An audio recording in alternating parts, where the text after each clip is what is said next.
the last time you will see me with this heavy, stinky vest.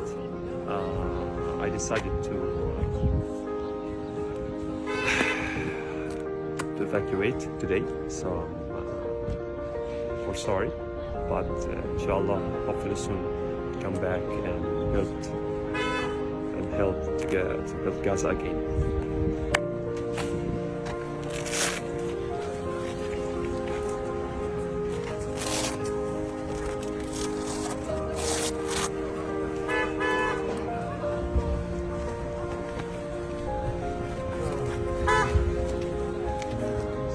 I will miss these people. I spent the whole days with them.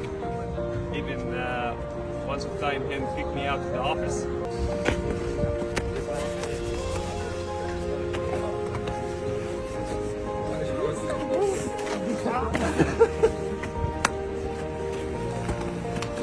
My spare. I'll give it to you in Gaza.